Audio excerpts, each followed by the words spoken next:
kids, today we're going to read a book, and we're going to read The Very Hungry Caterpillar. And here's our caterpillars. As you can see, they're getting really big.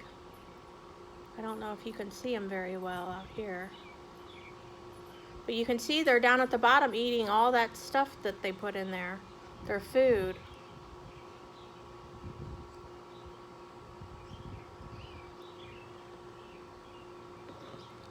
And we're going to read The Very Hungry Caterpillar. It was written by Eric Carle. That's the author. The author is somebody that writes the words in the story. Can you say author? He's the one that wrote this book, and this is one of my favorite books. It's about a caterpillar that eats a lot. And our caterpillars have been eating a lot. They've gotten really big.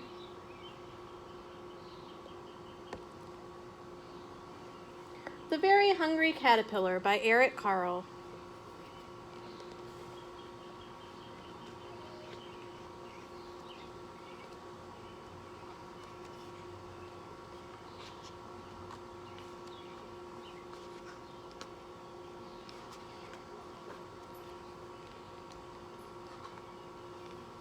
In the light of the moon, a little egg lay on its leaf.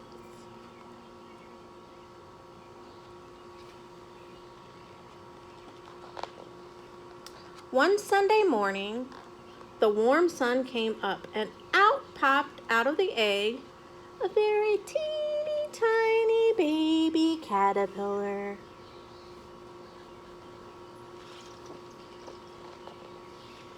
He started to look for some food.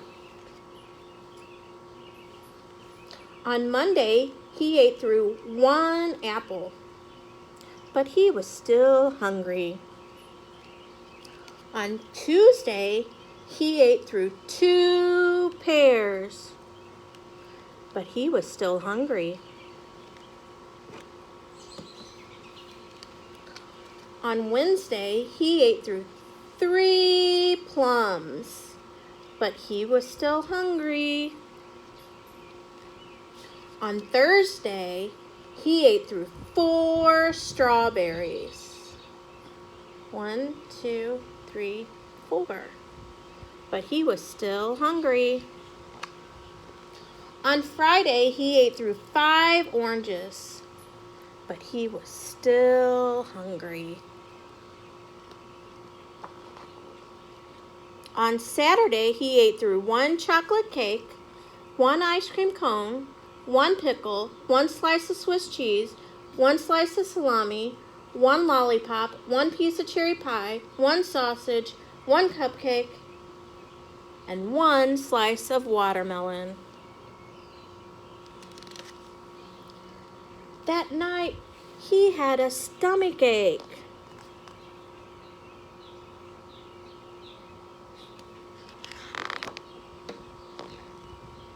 The next day was Sunday again. The caterpillar ate through 1 nice green leaf. And after that, he felt much better.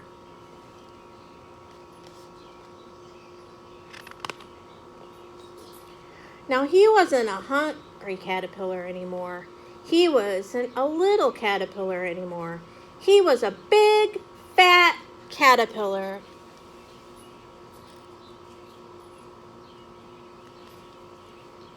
He built a small house called a cocoon around himself. He stayed inside for more than 2 weeks. Then he nibbled a hole in the cocoon and pushed his way out. And he was a beautiful butterfly.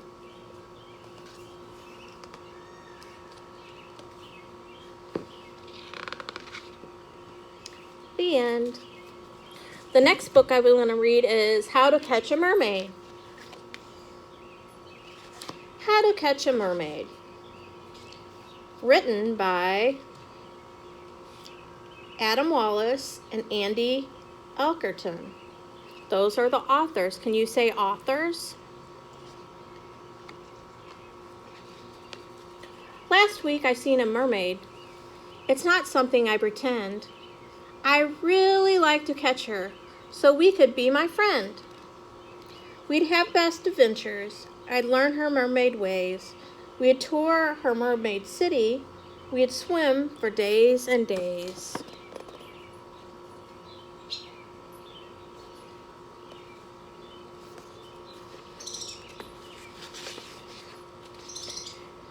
Hey, you two, come follow me. I need a team.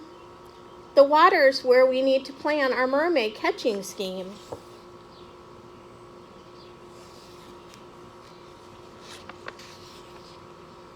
But how to catch a mermaid?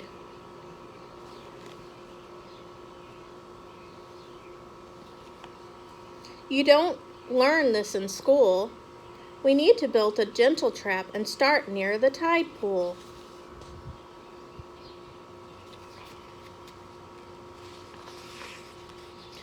First I have a jewelry box. She'd love this bait I brought her. She can't resist treasure chest. Oh no, it's in the water.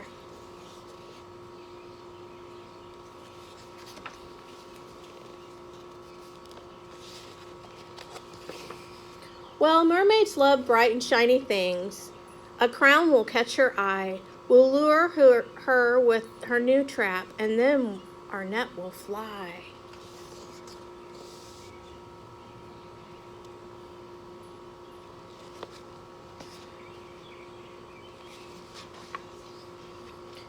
Her seaweed lasso snatched the crown.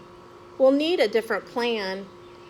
Let's put sparkly necklace down beside a giant clam.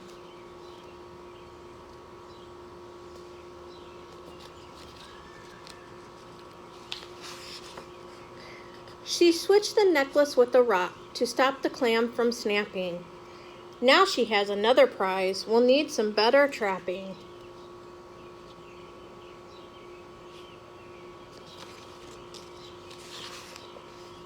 We made a lasso of our own and hid this in the seaweed.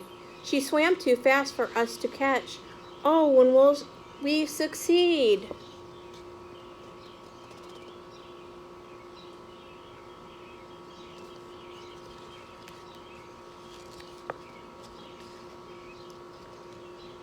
There she goes. Where are they at? Are they on land or are they in the water?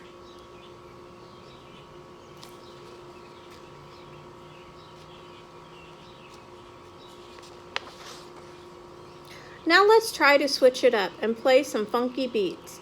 Maybe that will draw her in. Oh no, there's sharks retreat.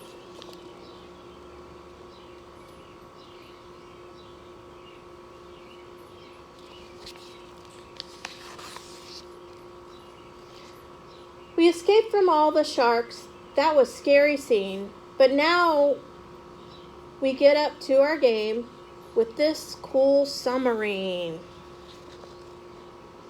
What's a submarine?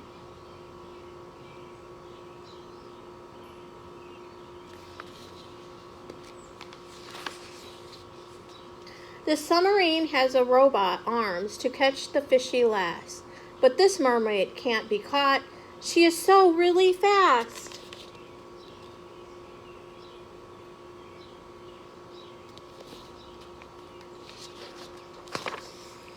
It's time to pull out all the stops. We have to be quite sneaky. But she heard our trap from far away, and treasure chest was creaky.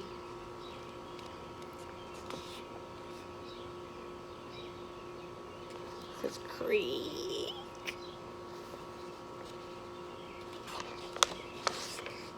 Oh no, look out, the sharks are back. We're doomed, we can't. What can we do? We used up all our traps and bait. Without some help, we're through.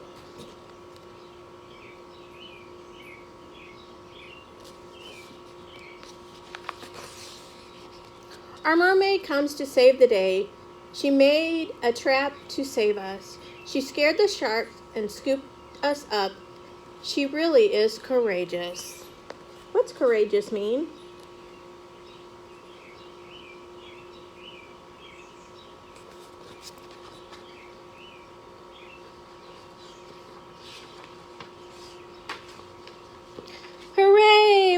safe and back on land. 3 cheers for our mermaid. We'll miss her smart and clever tricks. We wish we could have stayed.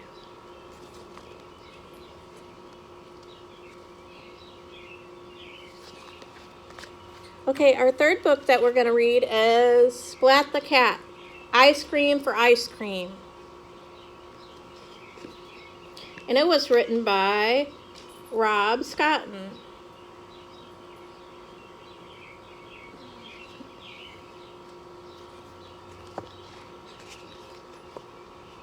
Splat the Cat beamed in the back of the bus. His class was on a field trip to the ice cream factory.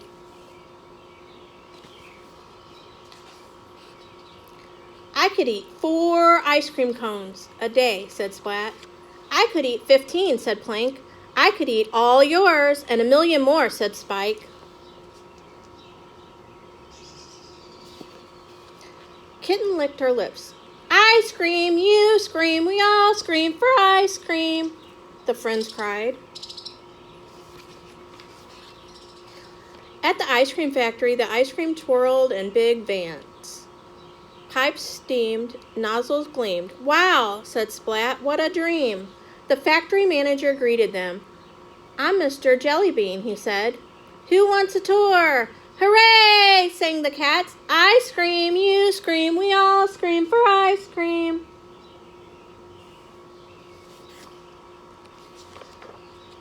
Mr. Jellybean led the class into the back of the room. The cats' faces fell. There was a chalkboard, chairs, desk, and no ice cream to be seen. Mr. Jellybean cleared his throat. First, let's talk about freezers, he said. Some are big, some are small, and some are extremely cold. Mr. Jellybean talked on and on and on. He loved his freezer theme, but the cats did not. Their eyes glazed over and their heads drooped.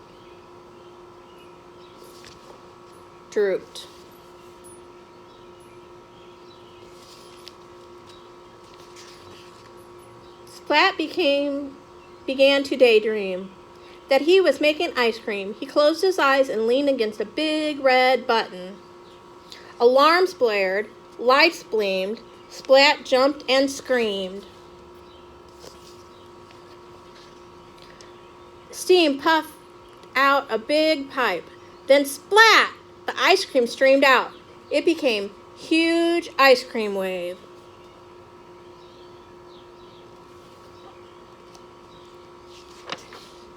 And grew and grew and grew and flooded the factory.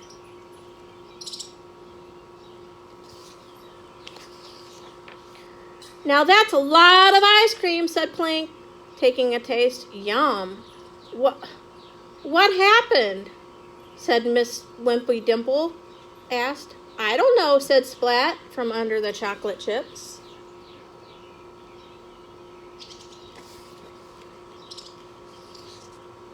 The class cleaned themselves up. Miss Wimpy Dimple counted heads. Everyone is there except Seymour. Splat screamed. I have to find Seymour, he said. He ran back towards the door. Wait, Kitten cried. We'll come with you. We're a team after all. Inside, the team checked out the ice creamy mess. Let's look, they said. Be careful, Splat said. Seymour is so small. We may not see him under all this ice cream.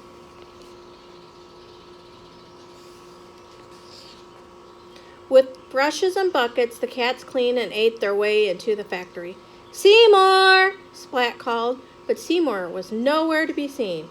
The team cleaned and ate their way through the next room. Seymour! Splat called.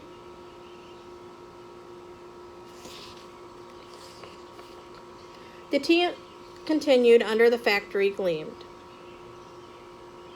But it seemed Seymour wasn't anywhere under all that ice cream. Just then, a blob of whipped cream fell out onto Splat's head. Splat looked up. Splat!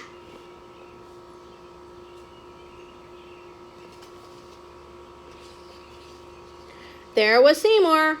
He was way up on a beam. He couldn't call out. His mouth was full of ice cream. Seymour leaped into Splat's paws. Then Mr. Jellybean thanked the team. The factory is so clean. How can I repay you? Would you like some ice cream?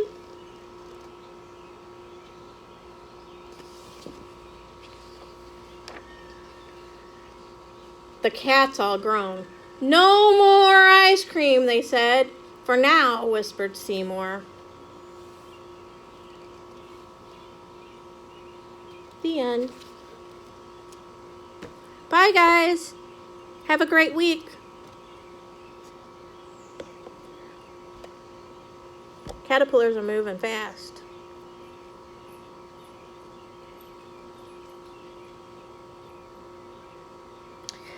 That one, when it starts wiggling like that, they'll start shaking a lot, and that means they're getting ready to build a cocoon. See how he's wiggling from the top of the container? After they build their cocoon, then I'll transfer them into a butterfly house. Bye. I miss you guys.